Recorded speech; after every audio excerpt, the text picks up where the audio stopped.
Hello दोस्तों। कैसे हैं आप लोग। आई होप आप लोग अच्छे होंगे और अपने अपने फाइनल एग्ज़ाम के तैयारी में लगे होंगे। जैसे कि आपका फिजिक्स का एग्ज़ाम ख़त्म हो चुका है, अब बारी है आपका बायोलॉजी का। तो आपसे रिक्वेस्ट है कि आप इस क्लास को पूरा देखें, क्योंकि मैं इस क्लास में आपको 1 मार्क्स क्वेश्चन, 1 मार्क्स और 2 मार्क्स क्वेश्चन है वो आपको कराने वाला हूँ। और जो भी आंसर है इसको पीडीएफ में मैं आपको देने वाला हूँ, जो कि आपके डिस्क्रिप्शन बॉक्स में आपका आंसर सारे मिल जाएंगे। तो आप क्लास के बाद इस पीडीएफ को डाउनलोड कर लेंगे और डाउनलोड करने के बाद आप उसको रट लेंगे। एकदम सिंपल भाषा में मैं लिखा हूँ, एकदम सिंपल भाषा में जो भी आपको पीडीएफ मिलेगा एकदम सिंपल भाषा में लिखा हुआ है। आप एक बार देखेंगे आपको याद हो जाएगी। ठीक है, तो चलिए बिना टाइम वेस्ट किए हम शुरू करते हैं। जैसे कि आपको पता है कि आप जब एग्जाम देने जाएंगे तो same type of question paper मिलेंगे। ठीक है, आपको क्वेश्चंस में जो होगा 20 क्वेश्चंस होंगे। उसके बाद आपका जो प्रिंट होगा 9 प्रिंट होंगे और आपका एग्जाम जो होगा 3 घंटे के होगा। और टोटल मार्क्स जो होंगे 70 मार्क्स के आपका एग्जाम होगा और 30 मार्क्स जो आपका प्रैक्टिकल का होगा। ठीक है,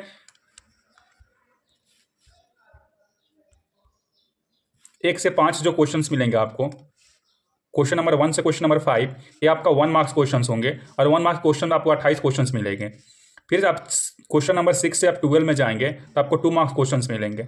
और 13 से 16 में आपको 3 मार्क्स क्वेश्चन देखने को मिलेंगे। ठीक है, और 17 से 20 में आपको 4 मार्क्स क्वेश्चन देखने को मिलेंगे। ठीक है, तो चलिए शुरू करते हैं। क्वेश्चन नंबर 1 में दिया है कि choose the correct option and right. करे आपको चूज करना है करेक्ट ऑप्शन को और इसको लिखना है। तो 1 में देख लेते हैं। इन एंजियोस्पर्म प्लांट्स, करे एंजियोस्पर्म के प्लांट में the site of sexual reproduction is, sexual reproduction का साइट कौन सा होता है। तो आपका जो फ्लावर जो होता है ना, flower is the site of sexual reproduction in a flowering plant. Flowering plant मतलब एंजियोस्पर्म प्लांट। ठीक है, क्वेश्चन नंबर 2 में कह रहा है कि the disease is cause by activations of oncogene is. ये ऑन्कोजीन जो होता है ये कैंसर कॉजिंग एजेंट होता है। क्या होता है? कैंसर कॉजिंग एजेंट होता है। तो आपका होता है क्या? कैंसर। तो the disease cause by activation of oncogene, यानी कि जो डिजीज कॉज होता है जब ऑन्कोजीन एक्टिवेट होता है, कौन सा बीमारी कॉज होता है? तो आपका होता है कैंसर। कैंसर जो होता है ऑन्कोजीन के एक्टिवेशन के कारण ही होता है। ठीक है, ये आपका डायग्राम बेस्ड क्वेश्चन है। क्वेश्चन नंबर 3, आपको ए सबसे पहले मैच करना है। ए तो ए में क्या दिख रहा है आपको? ये दिख रहा है आपका कनेक्टिव। क्या है आपका? कनेक्टिव। ए क्या आपका? कनेक्टिव है। तो कनेक्टिव देख लेते हैं। ए में एपिडर्मिस गलत है, ये आपका गलत हो गया फर्स्ट ए में। इसमें देखते हैं क्या कहाँ कनेक्टिव है, यहाँ पे कनेक्टिव है। फिर इसमें देखते हैं ए में कहाँ कनेक्टिव है, कोई दिख रहा है? ए एस्पोरोजिनस, ये भी गलत हो गया। यानी कि ए बी, इसका देख लेते हैं, इसमें भी क्या कनेक्टिव है। यानी कि 2 ऑप्शन आपका एलिमिनेट हो गया, अब बचे क्या? 2 ऑप्शन। फिर बी में आते हैं। बी में आपको दिया है एपिडर्मिस। क्या दिया है बी में आपका? ये जो आपका फर्स्ट लेयर जो है आपका क्या? एपिडर्मिस है। बी में देख लेते हैं एपिडर्मिस यहाँ पे भी है, यहाँ पे भी है। फिर इसके बाद सी में आपको दिया है एपिडर्मिस के अंदर जब जाएंगे ना तो आपको मिलता है इंडोथीसियम। क्या मिलता है? इंडोथीसियम मिलता है। तो आपका क्या हो जाएगा? सी का इंडोथीसियम। सी में क्या हो जाएगा? इंडोथीसियम। सी में यहाँ पे भी आपका क्या है? सी में भी क्या है? यहाँ पे इंडोथीसियम है और यहाँ पे भी क्या? इंडोथीसियम। इसके बाद डी जो आपका स्पोरोजिनस टिश्यू है। डी जो है आपका ये स्पोरोजिनस टिश्यू है। तो डी देख लेते हैं। सी के बाद आपका क्या आता है? डी में आपका यहाँ पे स्पोरोजिनस टिश्यू है और इसमें के डी में क्या? Middle layer. ये गलत हो जाएगा था, यानी कि आपका आंसर क्या हो जाएगा? डी। ऑप्शन क्या हो जाएंगे? ऑप्शन डी हो जाएंगे। यानी कि ए जो है आपका कनेक्टिव है, बी जो आपका एपिडर्मिस है, सी जो है आपका इंडोथीसियम है, डी जो है आपका स्पोरोजिनस टिश्यू है और ई जो है ई क्या है? आपका टेपिटम है। और ये एफ जो आपका मिडिल लेमला है। क्या है? मिडिल लेयर है। क्या है? ये आपका मिडिल लेयर। ठीक है, तो आपका ये आंसर हो जाएगा option number D. Question number 4 में क्या कह रहा है कि यूज्ड एज मोलिकुलर सीजर, यानी कि मोलिकुलर सीजर की तरह हम इसको यूज करते हैं इन जेनेटिक इंजीनियरिंग। कहाँ पे? जेनेटिक इंजीनियरिंग में। तो आपका रिस्ट्रिक्शन इंडोन्यूक्लियस जो होता है, हम इसको मोलिकुलर सीजर की तरह हम यूज करते हैं जेनेटिक इंजीनियरिंग में। ठीक है, question number 5, population density is design as. तो पॉपुलेशन डेंसिटी जो होता है इसको डिजाइन करते हैं और लिखते हैं क्या? एन से इसको रिप्रेजेंट करते हैं। ठीक है, क्वेश्चन नंबर 6 में क्या है कि the conditions of chromosomes in the person suffering from Turner syndrome. तो टर्नर सिंड्रोम जो होता है इसमें क्या होता है? 44 प्लस XO। क्या हो जाता है? 44 प्लस XO। तो हमारा आंसर क्या हो जाएगा? ए। 6 का क्या हो जाएगा? ए। अब जब आगे बढ़ेंगे ना तो आपको मिलता है फिल इन द ब्लैंक्स। आपको जो क्वेश्चंस मिलते हैं फिल इन द ब्लैंक्स वाले क्वेश्चंस मिलते हैं क्वेश्चन नंबर 2 में। तो क्वेश्चन नंबर 2 का फर्स्ट देख लेते हैं कि फ्रॉम, कहाँ से? From 200 secondary sperm cells sperm will be formed. तो आप जब स्पर्म की जब बात करते हैं तो सबसे पहले आपका आता है स्पर्मेटोगोनिया। क्या आता है? ये आपका स्पर्मेटोगोनिया जो क्या होता है? 2N होता है। इसमें होता है क्या? माइटोसिस। क्या होता है इसमें? माइटोसिस। बनता है क्या? Primary spermatocyte. क्या बनता है? Primary spermatocyte. ठीक है, और ये प्राइमरी स्पर्मेटोसाइट्स भी क्या होता है? 2N होता है। इसके बाद होता है आपका मियोसिस फर्स्ट। क्या होता है? मियोसिस फर्स्ट होता है। तो म्यूसिस फर्स्ट जब होता है ना तो दो दो बनते हैं सेल, क्या बनते हैं, दो सेल बनते हैं, और इसको हम क्या कहते हैं, दो सेल जो बनते हैं इसको हम कहते हैं सेकेंडरी स्पर्मेटोसाइट। क्या बोलते हैं, सेकेंडरी स्पर्मेटोसाइट्स, ठीक है। क्या बोला है, सेकेंडरी स्पर्म सेल या सेकेंडरी स्पर्मेटोसाइट्स, ठीक है। अब इस सेकेंडरी स्पर्मेटोसाइट से क्या बनते हैं, दो स्पर्म बनते हैं, एक सेकेंडरी स्पर्मेटोसाइट से दो स्पर्म बनते हैं, ठीक है। यहाँ पे क्या दिया है, 200 सेकेंडरी स्पर्मेटोसाइट दिया है, तो कितने स्पर्म बनेंगे, कितने बनेंगे, तो एक से जब दो बन रहा है, एक सेकेंडरी स्पर्मेटोसाइट से दो बन रहे हैं, तो 200 से कितने बन जाएंगे, 400, 200 से कितने बन जाएंगे, 400। तो यहाँ पे क्या आंसर हो जाएगा, 400 स्पर्म विल बी फॉर्म्ड, ठीक है। Question number second, the number of hydrogen bond between adenine and thymine. तो एडेनिन और थाइमिन के बीच में जो होता है डबल 2 बॉन्ड होते हैं, कितना 2, क्या हो जाएगा यहाँ पे 2 बॉन्ड हो जाएंगे। Thymine in the DNA molecule से कितना 2 हो जाएंगे।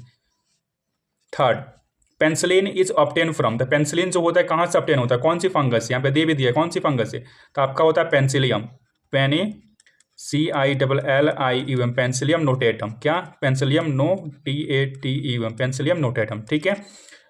Fourth, organisms whose genetic composition has been alter. अगर कोई ऑर्गेनिजम्स है उसके जेनेटिक मटेरियल को, जेनेटिक कंपोजिशंस को हम क्या कर अल्टर कर रहे हैं, इसको क्या कहते हैं हम, इसको हम कहते हैं GMOS, यानी कि जेनेटिकली मॉडिफाइड ऑर्गेनिजम्स। क्या बोलते हैं उसको हम, जेनेटिकली मॉडिफाइड ऑर्गेनिजम्स बोलते हैं।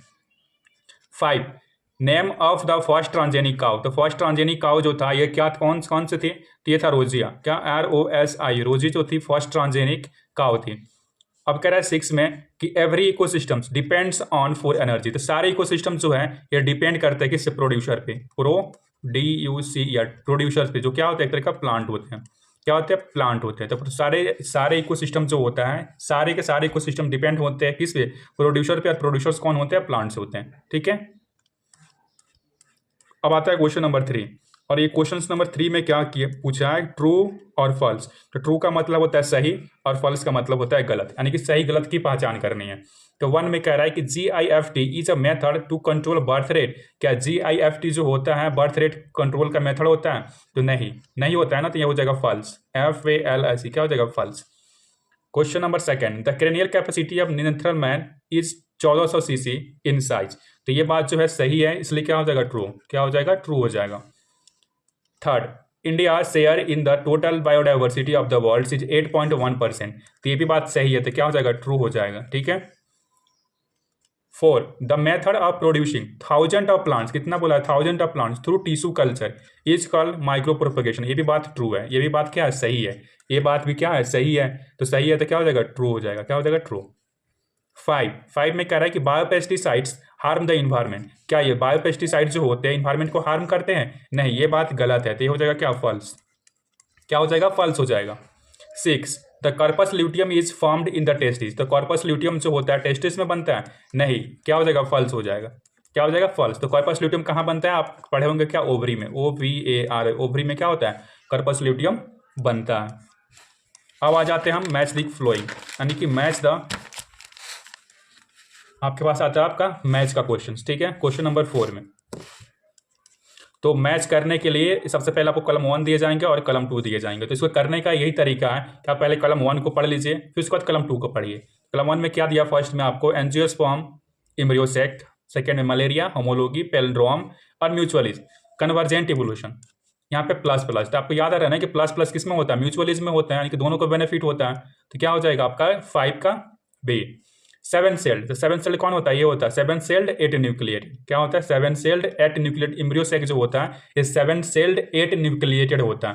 अब यहाँ पे जब आएंगे तो क्या दिख रहा है आपको, GATTC, इसका मतलब क्या है, एक तरह का पैलिंड्रोमिक सीक्वेंस है। क्या एक तरह का पैलिंड्रोमिक सीक्वेंस है, क्या एक तरह का पैलिंड्रोमिक सीक्वेंस है। और आपका ये जो मलेरिया जो होता है किस कौन कॉज करता है, आपका ये प्लाज्मोडियम कॉज मलेरिया। और लास्ट में बचता है क्या, आपका कन्वर्जेंट इवोल्यूशन। तो मैंने एक ट्रिक बताया था क्या, कि एक व्यक्ति जो है AC रूम में बैठा है, AC में बैठा है, एक व्यक्ति जो है AC में बैठा है और HD में मूवी देख रहा है। क्या, HD में मूवी देख रहा है। एक व्यक्ति जो है AC में बैठा है और HD में क्या कर रहा है, मूवी को देख रहा है। तो AC का मतलब होता है एनालोगस और C का मतलब होता है कन्वर्जेंट इवोल्यूशन। तो एनालोगस जो होता है ये कन्वर्जेंट इवोल्यूशन को शो करता है और होमोलोगस जो होता है डाइवर्जेंट इवोल्यूशन को शो करता है। तो यहाँ पे होमोलोगस ना लिख के यहाँ पे लिखना पड़ेगा क्या, एनालोगस। एनालॉगस लिखना पड़ेगा और यहाँ पे क्या हो जाएगा कन्वर्जेंट इवोल्यूशन। तो ये मिस्टेक है, ठीक है। तो आप इसको सुधार कर लेंगे कि आपका आप याद क्या रखेंगे ACHD, यानी कि AC में एक व्यक्ति है और HD में क्या कर रहा है, मूवी देख रहा है। AA का मतलब हो जाएगा एनालॉगस ऑर्गेन जो होता है सो करता है क्या, C से कन्वर्जेंट इवोल्यूशन। होमोलॉगस ऑर्गेन जो होता है D से क्या रिप्रेजेंट करता है डाइवर्जेंट इवोल्यूशन को, ठीक है। अब जब आगे बढ़ेंगे तो आपके पास आता है क्या 1 मार्क सेंटेंस, वन सेंटेंस वाले क्वेश्चन, ठीक है। तो देख लेते हैं। क्वेश्चन नंबर 5 में कह रहा है कि write the answer in 1 sentence, यानी कि एक शब्द में आपको आंसर को लिखना है। कितने शब्द में, एक शब्द में आपको आंसर को लिखना है। तो बोला है कि write the full form of gift, यानी कि ZIFT का फुल फॉर्म लिखना है। तो इसका फुल फॉर्म क्या होता है, जाइगोट, ZYGOT, जाइगोट इंट्रा क्या, इंट्रा फ्लैपियन, FALLOPIN, फ्लैपियन क्या, ट्रांसफर, क्या हो जाएगा TRANSFE, ट्रांसफर, ठीक है। तो जिफ्ट जो होता है क्या होता है, जाइगोट इंट्राफिलिपियन ट्रांसफर। अब कह रहा है कि write the equation of Hardy Weinberg principle. तो इसका जो इक्वेशन होता है ये होता है P + Q is equal to क्या हो जाता है 1, और दूसरा इक्वेशन इसको हम लिखते हैं P² + 2PQ + Q² equal to क्या 1, A + B का होल स्क्वायर का, ठीक है। तो आपका ये हो जाएगा हार्डी-विनबर्ग प्रिंसिपल, जहाँ पे P जो होता है फ्रीक्वेंसी शो करता है, फ्रीक्वेंसी ऑफ A को, कैपिटल A को, और ये Q जो होता है शो करता है फ्रीक्वेंसी ऑफ स्मॉल a को, ठीक है। 3 में right the name of harmful chemicals compounds found in the तंबाकू। तो तंबाकू में जो होता है हार्मफुल जो केमिकल्स होते हैं, एक होता है निकोटीन, निकोटीन जो होता है ये बहुत ही हार्मफुल होता है और कैंसर को कॉज करता है। 4 by which bond are the 2 chain of insulin held together. तो इंसुलिन में होता है क्या, डाइसल्फाइड बॉन्ड, क्या होते हैं, डाइसल्फाइड बॉन्ड होता है, क्या होता है, डाइसल्फाइड बॉन्ड होता है, ठीक है। Right the full form of IUCN। तो IUCN के अगर फुल फॉर्म लिखेंगे, इसका फुल फॉर्म जो होता है वो होता है इंटरनेशनल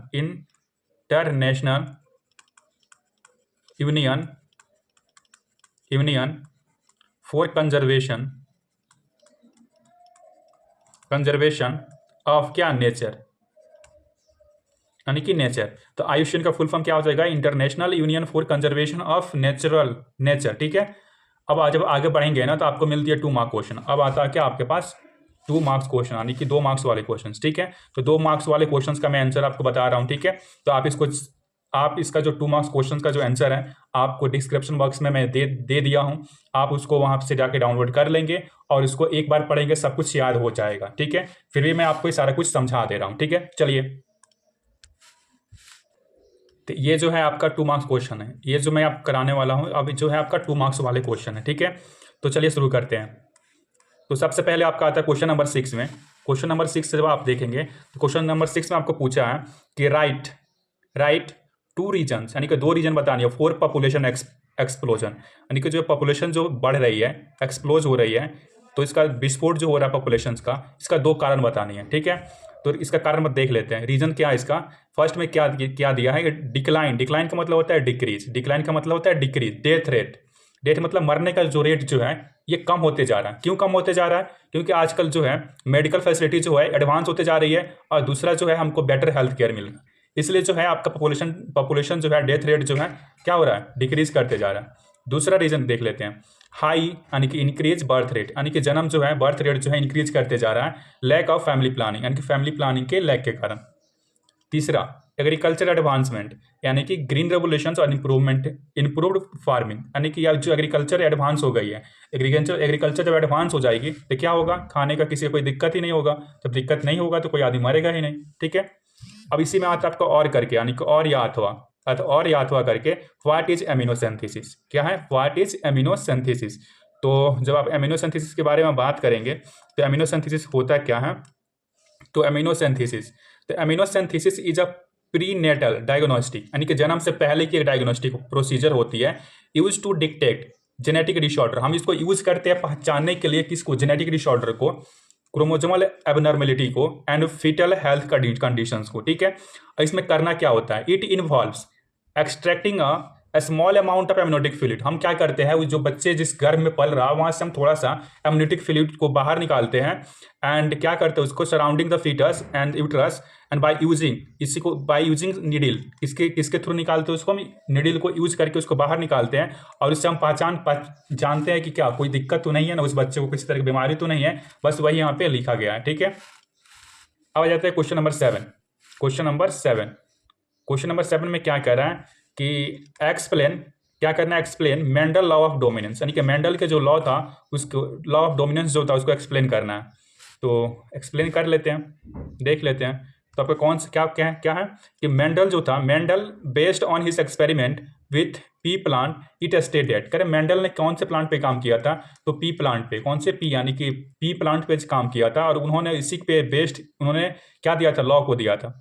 ठीक है, करे in hybrid in heterozygous condition, इन्होंने बताया था कि जो भी हेट्रोजाइगस कंडीशंस होती है तो वन एलील्स, एक एलील जो डोमिनेंट एलील है, मास्क और सप्रेस, या तो उसको रोक देता है या उसको सप्रेस कर देता है the expression of other allele, दूसरे एलील के एक्सप्रेशन को क्या कर देता है, सप्रेस कर देता है। और जिसको सप्रेस करता है उस एलील को हम कहते हैं रिसेसिव, और जो सप्रेस करता है उसको हम कहते हैं क्या, डोमिनेंट। ठीक है, इस एग्जांपल्स में ले लेते हैं कि इफ मान लेते हैं कि टी जो है, कैपिटल टी जो है रिप्रेजेंट कर रहा है डोमिनेंट एलील को, यानी कि टॉलनेस को, और दूसरा जो है स्मॉल टी जो है रिप्रेजेंट करता है रिसेसिव एलील को और इस शॉर्टनेस को इन अ पी प्लांट। तो अगर कैपिटल टी आता है तो हमको homozygous dominant allele tall plant मिलेंगे, क्या मिलेंगे, टॉल प्लांट मिलेंगे। दूसरा कंडीशन, अगर कैपिटल टी या स्मॉल टी भी आता है, यानी कि इसमें दोनों है, कैपिटल टी भी या स्मॉल टी भी है, लेकिन कैपिटल टी यहाँ पे क्या कर रहा है, सप्रेस कर रहा है किसको, स्मॉल टी को, तब भी क्या मिलेंगे हमको, टॉल प्लांट से मिलेंगे। ठीक है, और स्मॉल टी आएगा तब जाकर हमको शॉर्ट प्लांट मिलेंगे। ठीक है, इसका मतलब क्या है कि इस कंडीशन में आपको हेट्रोजाइगस कंडीशन में जब कैपिटल टी रह रहा है तो क्या हो रहा है, कैपिटल टी या स्मॉल टी रह रहा है, तो कैपिटल टी जो है स्मॉल टी का जो टी को क्या कर रहा है, सप्रेस कर रहा है और इसके कैरेक्टरिस्टिक्स को मास्क कर दे रहा है, सप्रेस कर दे रहा है। ठीक है, अब कह रहा है क्वेश्चन नंबर 7 का और या अथवा में, और या इसका अथवा में देखेंगे, इसमें कह रहा है एक्सप्लेन इनकम्प्लीट डोमिनेंस, तो इनकम्प्लीट डोमिनेंस को हमको एक्सप्लेन करना। ठीक है, तो इनकम्प्लीट डोमिनेंस कहता है क्या, कि incomplete dominance is a genetic phenomena that occur when two alleles blend to create unique phenotype, यानी कि जो, जैसे कि मान लेते हैं कि रेड है, रेड फ्लावर है और व्हाइट फ्लावर, दोनों एक दूसरे से क्रॉस करते हैं ना, तो ना इसका कैरेक्टरिस्टिक फीचर इसमें आता है ना इसका आता है, दोनों से अलग आ जाते हैं, इससे पिंक कलर आ जाता है, क्या आ जाता है यहाँ पे, पिंक कलर। तो वही कह रहा है कि इनकम्प्लीट डोमिनेंस में जेनेटिक फिनोमिना जो होता है अकर्स होते हैं टू एलील्स में, और एक ये क्या शो करते हैं, ब्लेंड कर जाते हैं और क्रिएट करते हैं एक नया फिनोटाइप को। ठीक है, it also known as partial dominance और सेमी डोमिनेंस। ठीक है, तो जैसे कि आप एग्जांपल्स में देख लिए, और एग्जांपल जो इसका आता है आपका आता है स्नैपड्रैगन फ्लावर और स्किन कलर, हमारा स्किन कलर जो होता है ये आता है, और क्या, स्नैपड्रैगन फ्लावर। ठीक है, तो आप पहले ये डिफिनेशंस को लिखेंगे, फिर एक बार एक क्रॉस दिखाएंगे कि आपका जो ये रेड फ्लावर जो है जब व्हाइट फ्लावर से क्रॉस करता है तो पिंक फ्लावर मिलता है, और इसका एग्जाम्पल कौन सा है, स्नैपड्रैगन फ्लावर है और स्किन कलर है। क्वेश्चन नंबर 8 में क्या कह रहा है कि what is divergent, question number 8 में क्या कह रहा है, what is divergent biological evolution. तो इसको मैंने पहले बता चुका है, तो आप इसके प्रीवियस वीडियो में आप देखेंगे तो इसका मैं आंसर बता चुका हूँ 2 मार्क्स क्वेश्चन में। तो हम देख लेते हैं कि what mixtures of gases did scientist Miller use in the experiment on the origin of life. Correct, origin of life में ये जो आपका मिलर एक जो है कौन सा एक्सपेरिमेंट को यूज किए थे, तो देख लेते हैं। कर in their experiment they used mixture of gases, कौन कौन सा गैस को यूज किए थे, इन्होंने यूज किया था मीथेन को, अमोनिया को, फिर आपका हाइड्रोजन को, और फिर आपका वाटर वेपर को। ठीक है, this gases were expose to electric spark simulation lighting which leads to the formation of organic compounds including amino acids, the building block of life। ठीक है, और इनका जो रेशियो था, जैसे कि मीथेन, अमोनिया और हाइड्रोजन का, ये 2:1:2 था। तो आपका ऑब्जेक्टिव में पूछ सकता है कि जो मिलर साहब ने जो एक्सपेरिमेंट किया था उसमें मीथेन, अमोनिया और हाइड्रोजन का रेशियो कितना लिया था, तो आपका 2:1:2। ठीक है, क्वेश्चन नंबर 9 में क्या कह रहा है कि write the name of constituents gas off biogas. क्या बायोगैस का कॉन्स्टिट्यूएंट लिखनी है, तो biogas is primary composed of, तो बायोगैस में क्या क्या होता है, तो आपका मीथेन होता है, फिर आपका कार्बन डाइऑक्साइड होता है, फिर वाटर वेपर होता है, फिर हाइड्रोजन सल्फाइड होता है, फिर नाइट्रोजन होता है, फिर ऑक्सीजन होता है, फिर क्या होता है, हाइड्रोजन होता है। तो आपका क्या हो गया, कॉन्स्टिट्यूएंट्स होते हैं, क्या हो गया आपका बायोगैस का प्राइमरी कॉन्स्टिट्यूएंट होंगे। तो आप इसमें से कोई 2 या 3 या 4 या 5 जितना आपको याद हो जाए वो आप लिख के आ सकते हैं। फिर आप जब आगे बढ़ेंगे तो आपको मिलता है कि एक्सप्लेन बायोकेमिकल ऑक्सीजन डिमांड, तो आप बायोकेमिकल ऑक्सीजन डिमांड को एक्सप्लेन करना है। ये पीवाई क्वेश्चन में 4-5 बार पूछा जा चुका है, यानी कि बहुतों बार पूछा गया बीओडी क्या होता है, बीओडी क्या होता है। ठीक है, तो आंसर क्या है इसका कि ये जो आपका biological oxygen demand is the amount of oxygen required by aerobic micro organisms to decompose organic matter in the water. तो बायोलॉजिकल ऑक्सीजन डिमांड जो होता है, एक तरह का अमाउंट ऑफ ऑक्सीजन जितने रिक्वायरमेंट होती है किसी भी एनरोबिक एरोबिक बैक्टीरिया को या एरोबिक माइक्रो ऑर्गेनिजम्स को डिकम्पोज करने के लिए ऑर्गेनिक मैटर को वाटर से, ठीक है। तो जब बीओडी का अगर टेस्ट के बारे में बात करें, जब इसका हम टेस्ट करेंगे ना, तो हम क्या देखते हैं कि कितना ऑक्सीजन को कंज्यूम कर रहा है वो micro organism. BOD is a measure of the organic material present in the water. More is the BOD, जितना ज्यादा बीओडी होगा उतना ही ज्यादा क्या होगा, वाटर जो होंगे पॉल्यूटेंट होंगे। क्वेश्चन नंबर 10, क्वेश्चन नंबर 10 में कह रहा है right any two reasons for loss of biodiversity. कह रहे बायोडाइवर्सिटी के लॉस के लिए दो कोई भी रीजन बताइए। तो जो रीजन जो है, सबसे पहले आपका हैबिटेट लॉस। हैबिटेट लॉस का मतलब क्या, डिफॉरेस्टेशन, यानी कि पेड़ जो है दिन पर दिन कटते जा रहे हैं। दूसरा क्या, climatic change, rising temperature increase करते जा रहा है। दूसरा अल्टर रेनफॉल पैटर्न्स, और रेनफॉल जो हो रही है, बारिश की जो पैटर्न हो रही है अल्टर होते जा रही है। अब देख रहे होंगे ना कि बारिश कभी भी हो जा रही है। थर्ड में pollution, air water and soil pollution, ये भी जो है क्या कर रहा है, एक तरह का रीजन है इसका। ओवर एक्सप्लोटेशन, यानी कि ओवर फिशिंग या हंटिंग, ज़्यादा अगर हंटिंग करेंगे तो एनिमल्स, जानवर जो है खत्म होते चले जाएंगे, ठीक है। अब कह रहा है कि डिफरेंस बतानी है किसके, इन सिटू और एक्स सिटू कंजर्वेशन के बारे में। तो मैं एक बार आपको इन्फॉर्मेशन बता दूं, जितने भी मैं क्वेश्चंस करा रहा हूँ ना, 2 मार्क्स और 1 मार्क्स आपकी पीडीएफ जो है डिस्क्रिप्शन बॉक्स में डाल दिया हूँ मैं, तो आप वहाँ से इसको निकाल के आपको नोट्स बनानी नहीं पड़ेंगे और उसको रट लीजिए। आपको 100% मैं कह रहा हूँ ना, इसमें से बहुत सारे क्वेश्चन जो आपके एग्जाम में दिखेंगे ही दिखेंगे, ठीक है। तो चलिए हम देख लेते हैं डिफरेंस बिटवीन किसमें, in situ and ex situ conservation के बीच में। तो जब भी आपको डिफरेंस पूछे ना, तो आपको क्या करना है, एक पेज को बीच से खींच लेना, लाइन को खींच लेनी है। मैं कितना बार बताया हूँ आपको, हर वीडियो में यही कहता हूँ कि जब भी डिफरेंस की बात करें आपको बीच से एक लाइन खींच लेनी है। और लाइन को खींचने के बाद क्या करना है, पहले लिखना है इन सिटू कंजर्वेशन, फिर उसका एक्स सिटू कंजर्वेशन। पहले उसका सबसे पहले डिफिनेशन लिखना, दोनों में क्या लिखना है, डिफिनेशन। जैसे कि बात करें इन सिटू की, protecting a species in their natural habitat, यानी कि जो जहाँ पे है वहीं पे उसको प्रोटेक्ट कर देंगे। यहाँ पे क्या, प्रोटेक्टिंग स्पीसीज बाय रिमूविंग, यानी कि वहाँ से हटा के दूसरे जगह हम इसको प्रोटेक्ट करते हैं। उसके बाद क्या, डेफिनेशन हो गया। तो यानी कि डेफिनेशन जब लिख देंगे आपको 1 मार्क्स तो पक्का देंगे सर। दूसरी आपका एग्जाम्पल लिख देना, एग्जाम्पल जब लिखेंगे तो आपका दूसरा मार्क्स आपको मिल जाएंगे, यानी कि 2 मार्क्स का क्वेश्चन है तो 1 मार्क्स आपको हो जाएंगे डेफिनेशन पे, दूसरा हो जाएगा क्या आपका एग्जाम्पल पे। एग्जाम्पल क्या है, इन सिटू का, national park, wild life sanctuaries, biosphere reserves, marine protective area, ठीक है। और एक्स सिटू के बारे में बात करें तो आपका हो जाएगा zoological park, botanical garden, seed bank, gene bank, aquariums, captain breeding program, ठीक है। तो आप इसको रट लेंगे, याद कर लेंगे, आप देख लेंगे पीडीएफ निकाल के।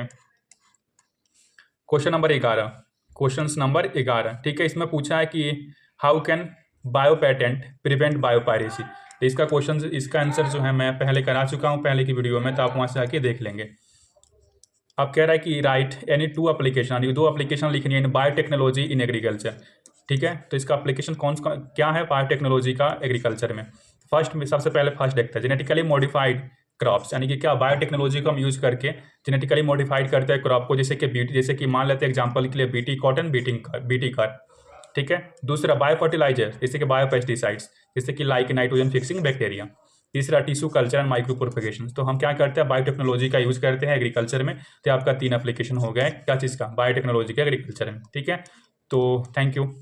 तो आपसे रिक्वेस्ट है कि आप इस क्लास को देखने के बाद आप लाइक एंड सब्सक्राइब करके जाना, थैंक यू।